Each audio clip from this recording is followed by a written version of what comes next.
The homeschool thing was a way to transform, to renew our minds, to gather with a group of conscious parents who want to conscious their kids consciously. And when I say that word, I mean aware of what's their internal world and aware of their external world, so that they be able to participate. They get to actively participate. They get to really dive in and be hands-on with their environment rather than unconscious, just going through the motions.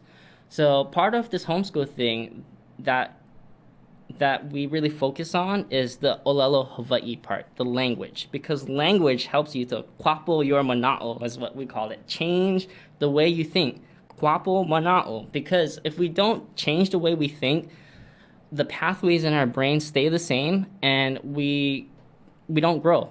And it's all about growing and learning. So part of this journey of schooling, conscious parenting, homeschooling is really using our environment. Where do we live?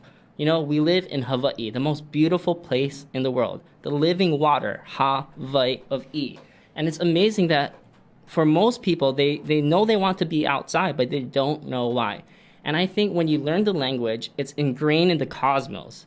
Hawaiian language, we're navigators, so the language is ingrained within the Aina, within the heavens, within the ocean, and all of a sudden, you start channeling the different elements of this place.